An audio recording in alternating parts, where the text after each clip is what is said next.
Bienvenue à tous à ma 14e vidéo. Avant d'entrer aujourd'hui dans le sujet, je suis très contente de vous annoncer que j'ai une nouvelle page web et blog. Je vous invite à tous de la visiter. Vous avez les données en bas dans la boîte de description. Dans l'après-midi d'aujourd'hui, je vais vous parler de l'accession. Concept. L'accession est une manière d'acquérir le domaine dans lequel le propriétaire du terrain ou de la maison est également de l'accessoire, c'est-à-dire de ce qui est attaché. Classification. Accession immobilière. Construction, plantation ou semis dans un champ. Accession mobilière, l'union des choses mobiles tant qu'elle est fixe, indivisible et permanente.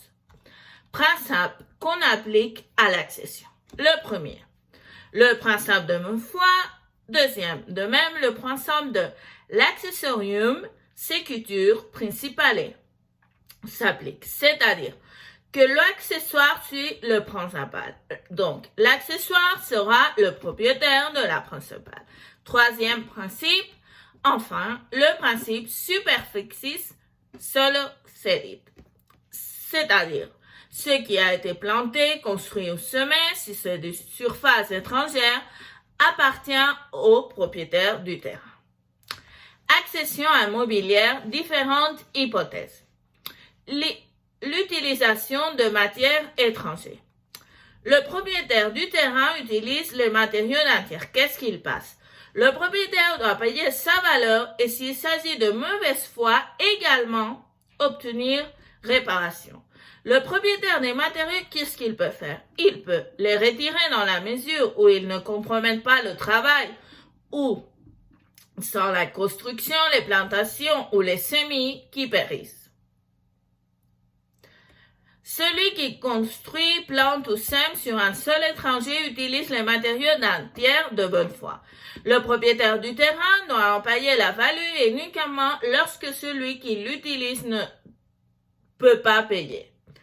Accession inversée se produit lorsque la construction envahit une partie de mon terrain et une partie d'un terrain qui n'est pas à moi. Existence. Que le bâtiment fait partie de chez nous et de l'autre personne. Que le sol étranger envahi soit un sol non bâti.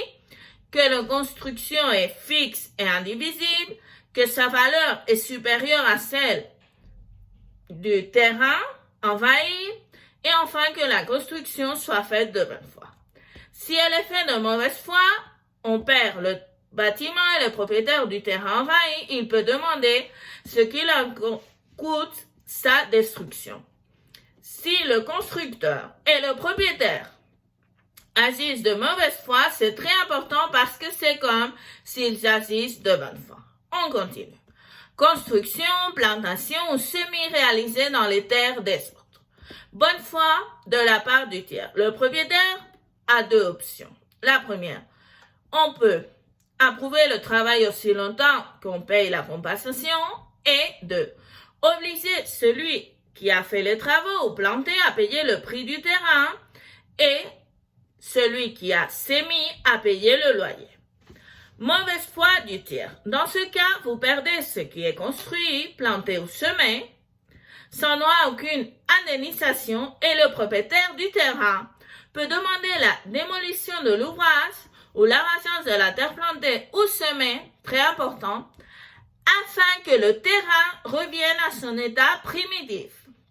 Mauvaise foi du tiers et du propriétaire du terrain, comme on a vu, c'est comme si les deux agissent de bonne foi. Très important. Si les deux agissent de mauvaise foi, c'est comme s'ils agissent de bonne foi. Comment savez-vous que le propriétaire foncier fait preuve de mauvaise foi? Quand il l'avait devancé, quand il était en train de l'avoir, et il ne s'est pas opposé. Accession mobile. Différentes hypothèses. Union d'objets mobiliers, si elles sont séparables, chaque propriétaire acquiert un droit proportionnel de la chose par rapport à sa valeur. S'ils ne le sont pas, union par le propriétaire de la chose principale, bonne foi acquiert l'accessoire après dédommagé de son ancien propriétaire, Mauvaise foi. Le propriétaire de la chose accessoire peut choisir de payer le propriétaire de son principal ou de séparer le bien de son bien très important sans détruire le principal et aura droit à une indemnisation pour les dommages. Mauvaise foi du propriétaire de l'objet principal et de l'accessoire. Ils seront considérés comme on a vu, comme si c'est bonne foi. Okay? Union par le propriétaire de la chose accessoire. Bonne foi. Le propriétaire de la chose principale acquiert l'accessoire après dédossement de son propriétaire précédent. Mauvaise foi. Perd la chose incorporée et doit indemniser le propriétaire de la chose principale pour les dommages causés. Mauvaise foi du propriétaire, comme si c'était bonne foi. Mélange de choses.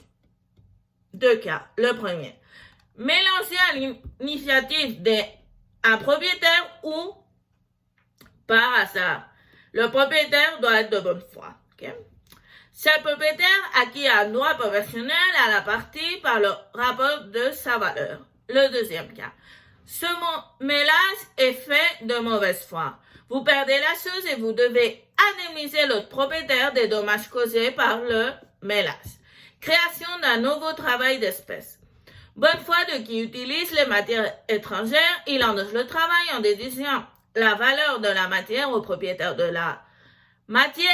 Si elle est plus précieuse que l'œuvre dans laquelle elle a été utilisée ou si sa valeur est supérieure, le propriétaire peut conserver la nouvelle espèce en compensation de la valeur ou demander une indemnisation.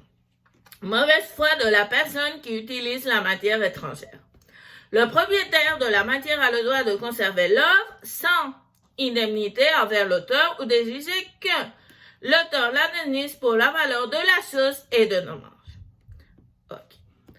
Bon, la vidéo d'aujourd'hui arrive jusqu'ici. J'espère que vous l'avez trouvé intéressant et vous dire que si vous avez des doutes sur ce sujet, des autres doutes légaux, vous me trouverez dans les données laissées dans la zone de description.